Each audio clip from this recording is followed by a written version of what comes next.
I may be the first to note this, so prepare yourselves for a magnificent revelation. It's coming right now. Well, almost right now. Soon. All right, here it is. Are you ready? I came up with this all by myself. I believe with all my heart that power corrupts people. Yeah, that was a little bit of a joke, people, because this is an obvious fact. Power corrupts, and as they say, absolute power corrupts absolutely with humans, not with God. When you send people as representatives to Washington, D.C., or you send an elected official, or you elect a man as, let's say, the President of the United States, things change when they get into the halls of power. They begin to feel that they are no longer servants of the people, but now they are special and they are distinct from everyone else, and people in power begin to conduct themselves as greater and holier than thou, than thee and thine. And so this is certainly the case with Nebuchadnezzar, and history repeats itself every time somebody gets into the seat of power. It's no longer, what can I do? Like, I'm offered these term limits in our government. You got to have term limits.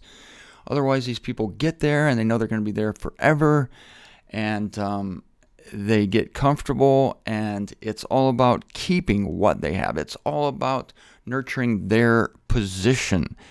And so you work no longer for the people, but to maintain your celebrity and your free haircuts, your free health care, your limousine, the airplane at your disposal. The trappings of power are so seductive.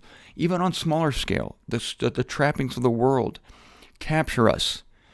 We're not above it. We're not above being seduced. It started in the Garden of Eden. The fruit looked good. It looked succulent. It was desirable to the eye. And it made you feel all warmish inside. And anytime at work you get a promotion, right, you feel special. Here's the amazing thing about God. Listen to this.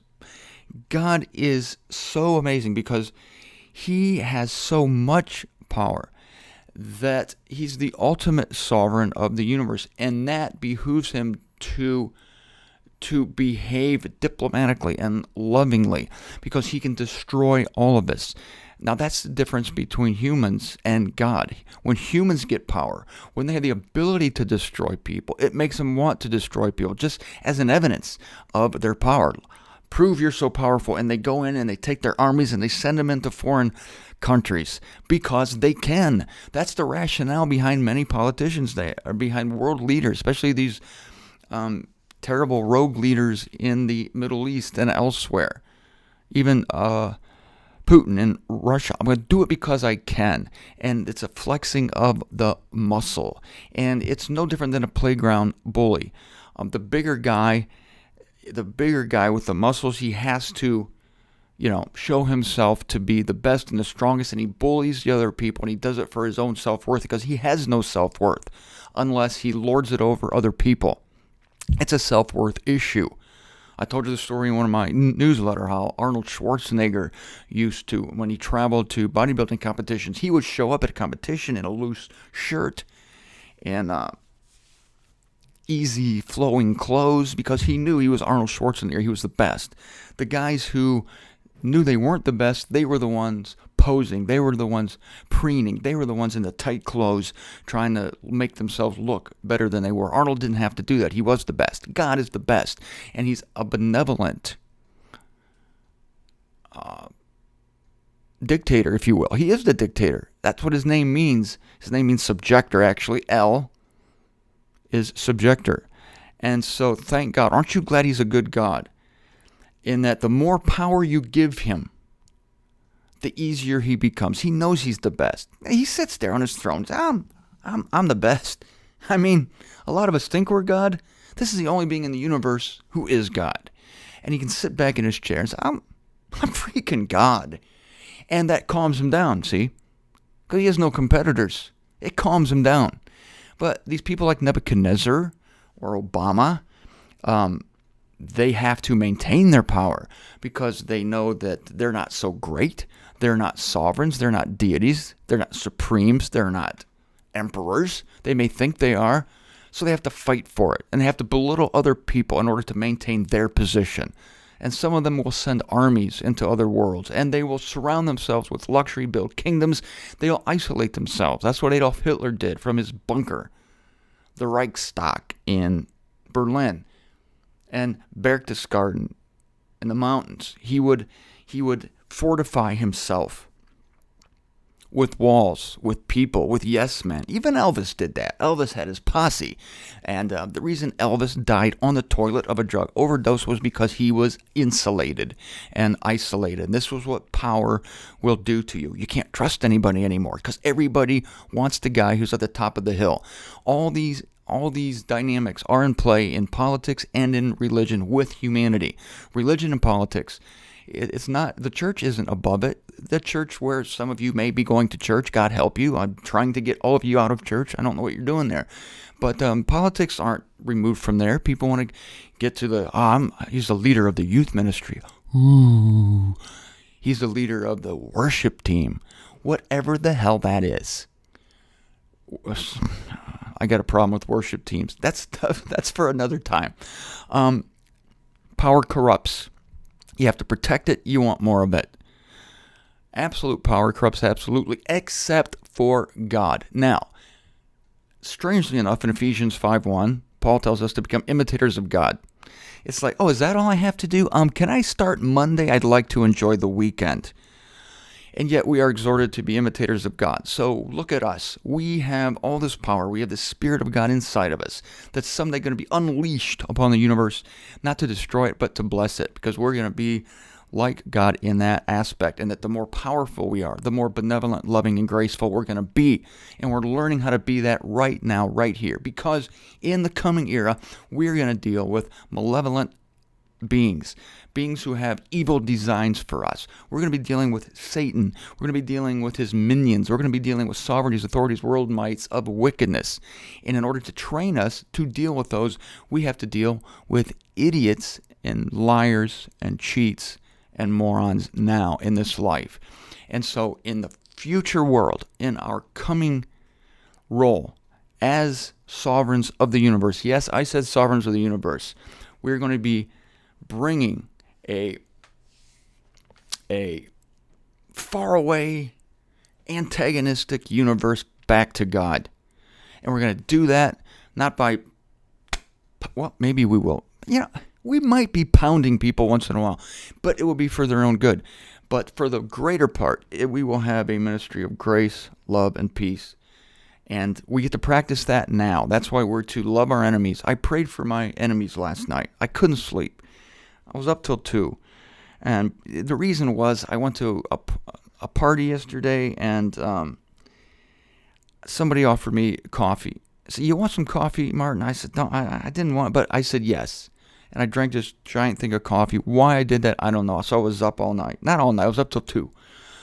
So anyway, these are some of the most precious times because God used that time to have me settle down and pray for those persecuting me. Pray for my enemies. And I did. Do you want me to name you? Do you want me to tell you who I prayed for?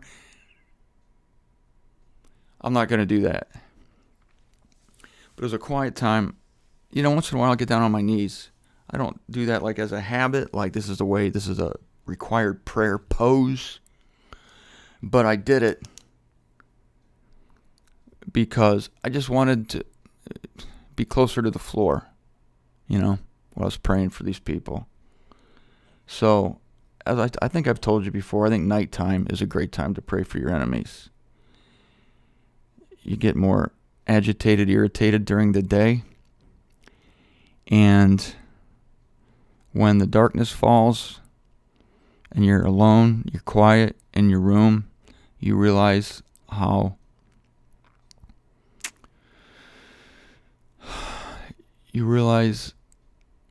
vulnerable you are to all the things that have overtaken those who are vexing you. You realize that there before the grace of God go I. Somehow at night you feel more connected to common humanity.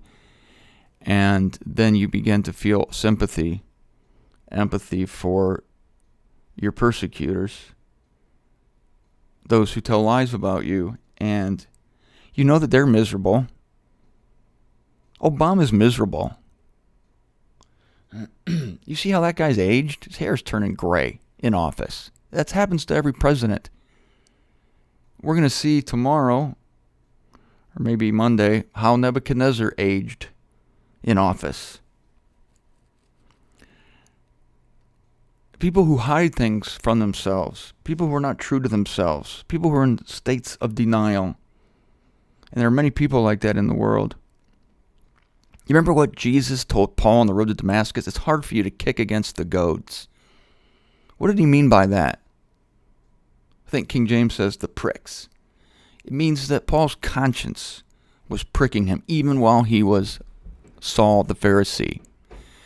And he knew something was wrong. He knew that something about his power was corrupting him. This is on a subconscious level. I think many leaders on a subconscious level know something is screwy. And I think many religious people, many even masters of divinity in positions of power in colleges, universities, even while they're telling me I'm a false teacher and a false prophet, something about my message, our message of grace and peace, the success of the cross, something about that pricks them because they know deep down in their spirit that it's right. Something is telling them that. And yet there are all these protection, all these layers. And I'm going to tell you tomorrow about Babylon. Intended to do it today. The protection of Babylon. I told you that authority protects itself. Power protects itself. Nebuchadnezzar built walls that you will not believe. There are more than one kind of walls in this world. There are walls made of mortar and brick, and there are walls made inside the soul, inside the being. Iron curtains of the soul to protect you from hurt, from pain, from other people touching your life. You ensconce yourself in parapets and enclosures of your own making. God is in the business of breaking these down because he wants us to be open people. And all these leaders, they're way behind that. You see how long it's going to take, what a long, hard pounding it's going to take for these leaders to come to a realization of the truth. We're going to see it with Nebuchadnezzar because he's the poster boy. But you too, he's breaking down our walls, our protections. And he's treating us as the thing we are, vessels of clay, being broken. But as the woman who came to our Lord and Savior, her vessel was broken, and out of it poured the most beautiful perfume. That's what we are, dispensers of life, dispensers of grace. But to be that, we must first be broken.